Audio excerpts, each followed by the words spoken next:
So he gave you this like intermediate value theorem chart, which is fine. I'm gonna kind of do a little different approach.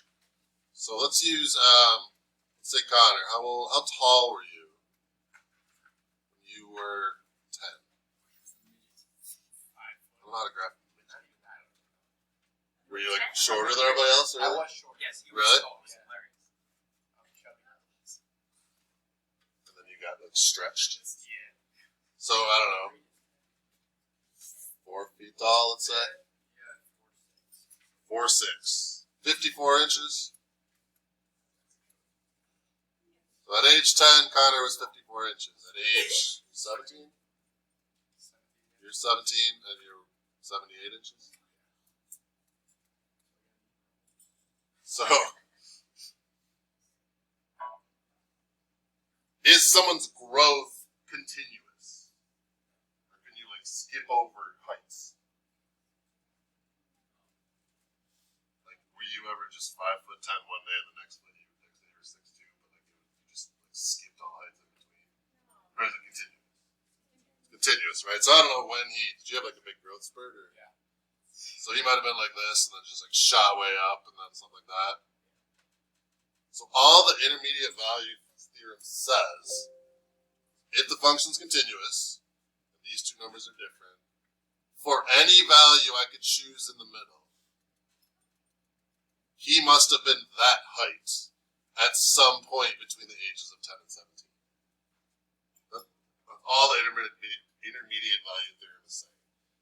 You can't go from being 54 inches tall to 78 inches tall without being every single height in the middle. Because it's a continuous, so one of the rules it has to be continuous, so you're not picking up your pen. Or just think about drawing it. Can I get from this dot to this dot without crossing through that line? That's what I say. I got a dot there. It's continuous. Can you connect those two dots without crossing through that line? Okay, right? That is it. That's the intermediate value. That's the calculus. They are going to make you justify it. And I wrote down how I would justify it over here. I had to write it because it's kind of new, so I had to remind myself too. But you'll show 3 things. You'll say f of x is continuous, which oftentimes is just given to you in the question.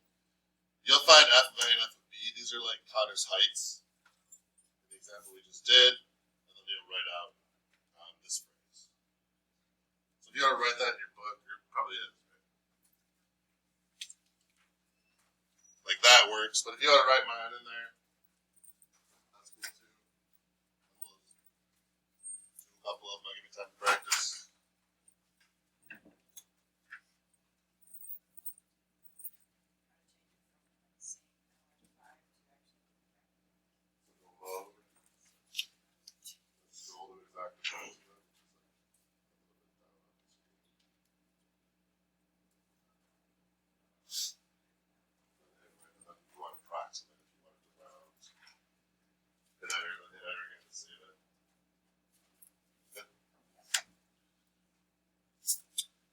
So if I were to look at these problems here,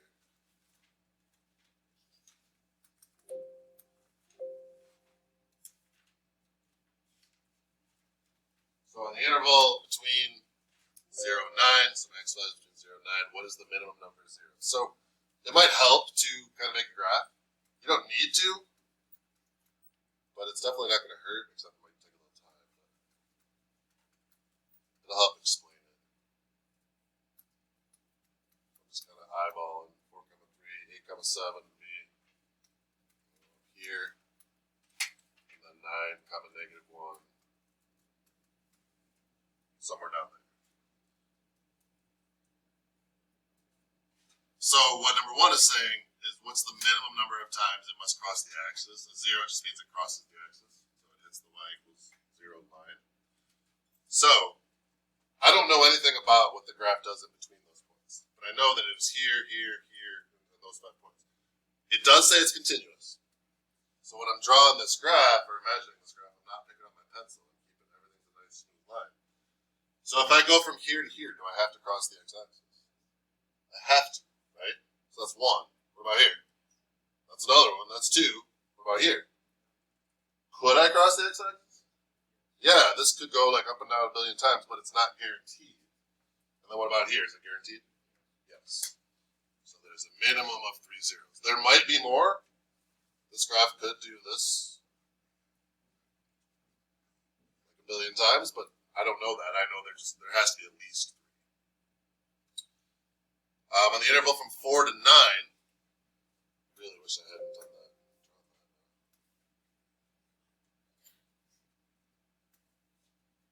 Just pretend that's not there. On the interval from 4 to 9, so from here to here, what is the fewest times f of x equals 1? Well, f of x equals 1 is right there. So do I have to cross this line when I'm going from this point to this point? No, but what about from this point to this point? I do. So it's got to be at least once. It might be more, but I don't know that for sure. So let's try to talk about it like without the graph there. The graph is fine.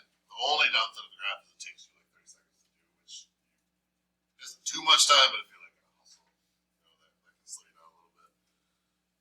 0 to 4, must there be a value where f of x equals 2? So I'm looking here. If the y value is 1 and then the y value is negative 5, did that have to cross through 2? Couldn't it go like 1, 0, negative 1, negative 2? Like, does this part have to cross through 2? This specific interval? No. But does this one? It does. So what you're going to do is you have to do this justification. So you're going to go like, okay, it's continuous. You have to explain. So it's continuous. And then I know that f of 0 equals 1 and f of 4 equals 3. Or you could do, I know that f of 3 equals negative 5 and f of 4 equals 3. The idea is that 2 is in between these two numbers and 2 is in between these numbers. So you're kind of either, are you looking at this part or this part? And you can do it either way. And then you're kind of writing out this stuff over here. So according to the intermediate value theorem, you have your book, right? So the good news is you don't have to memorize this.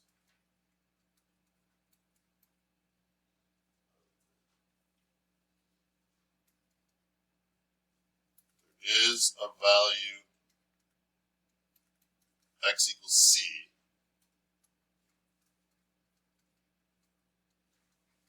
such that f of c equals 2.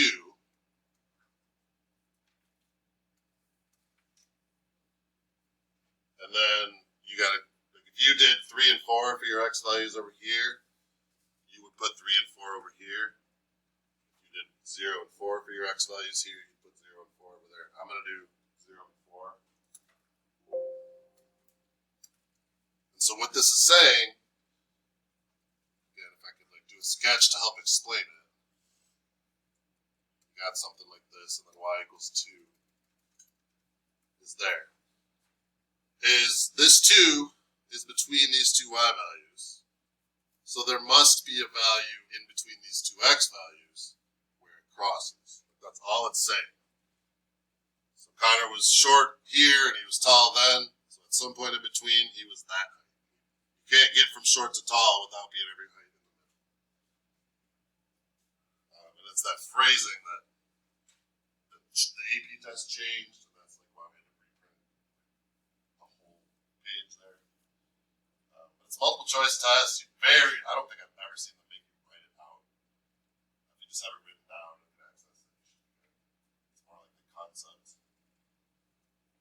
So let's look at, well, let me stop. Are there questions on 1, 2, and 3? 1, 2, or 3? So 4 and 5. So for 4, I'm going from 4 to 8. So I'm looking here. Could there be a value of x where f of x equals negative 2? There could be anything. Does this guarantee that I'm going to cross through negative 2 at some time? So if that were to be the case, I would need there to be a value above negative 2 and a value below negative 2, so that when I go from one to the other, I cross through negative 2. But I don't have that, right? Like the lowest value I see is negative 1. So that could be the lowest on the whole graph. It might not be. There could be like 8.5 coming negative 10. I don't know. So there could be.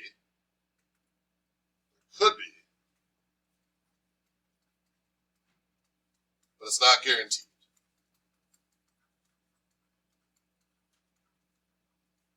Probably a more thorough answer would be it's not guaranteed by the intermediate value theorem.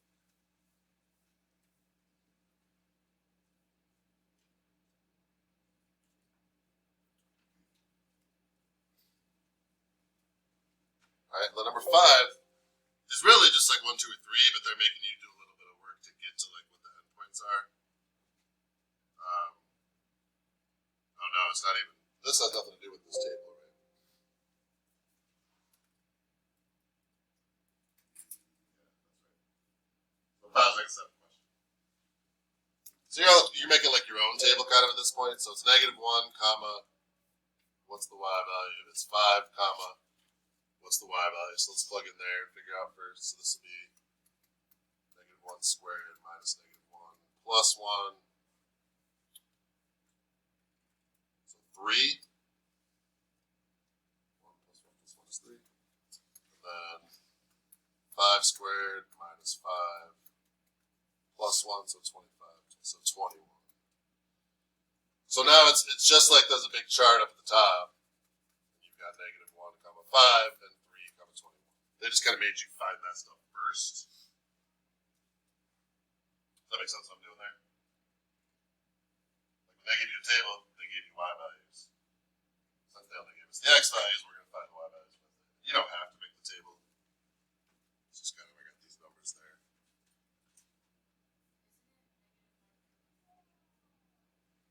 Oh, yeah. Thank you.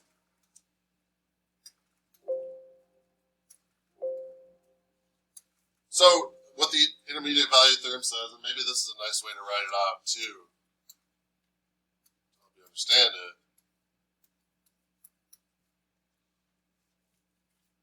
Does this number exist between these two numbers? The idea is that since 8 is between 3 and 21, there's got to be a number here that fits with 8 that's between -1 and 5.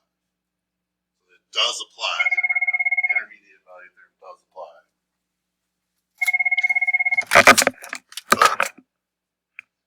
Yeah. What's up?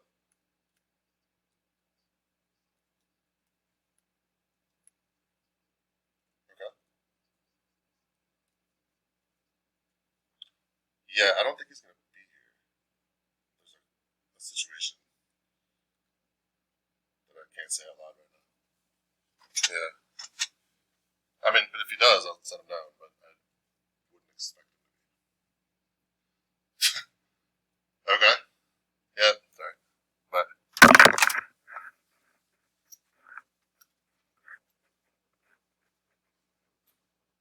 so does the intermediate value theorem apply in that situation? It does. Because I can't get from 3 to 20. Well, this should be a 5. I can't get from 3 to 21 without crossing through 8. That's the general idea. This is like if when Connor was a -1-year-old, he was 3 feet tall. When he was 5, he was 21 feet tall. So at some point, he must have been 8 feet tall. That's all it's saying. And then you would have to justify it with this, though. Again, you very rarely have to write this out, but you would say continuous. Write down your 2 endpoints, and then according to the intermediate value theorem, there is a value for C. Like you can see, I'm looking over here every time. I don't have it memorized. I just learned it like Friday. But I don't care if I have it memorized. I'm not worried that I don't. There is a value for C such that f of C equals what? 8. And -1 less than C is less than 5. So I know because 8's in between these two numbers, the x value that goes with it must be between those two numbers.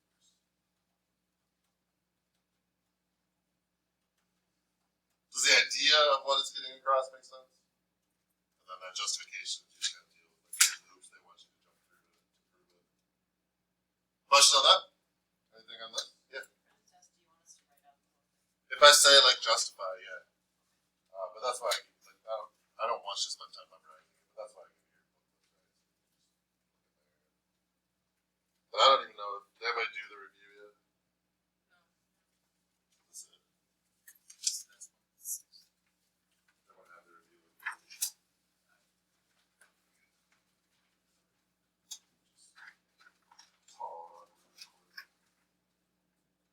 I do not think they're gonna make you justify it.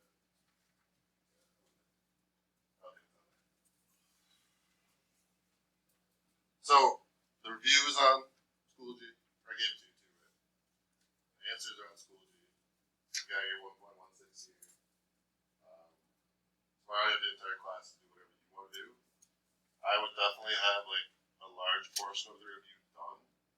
So if you have questions, you can ask them. If you wait till tomorrow and you only finish half in class, you do that at home, you don't know how to do 3 problems, you just get stuck, right?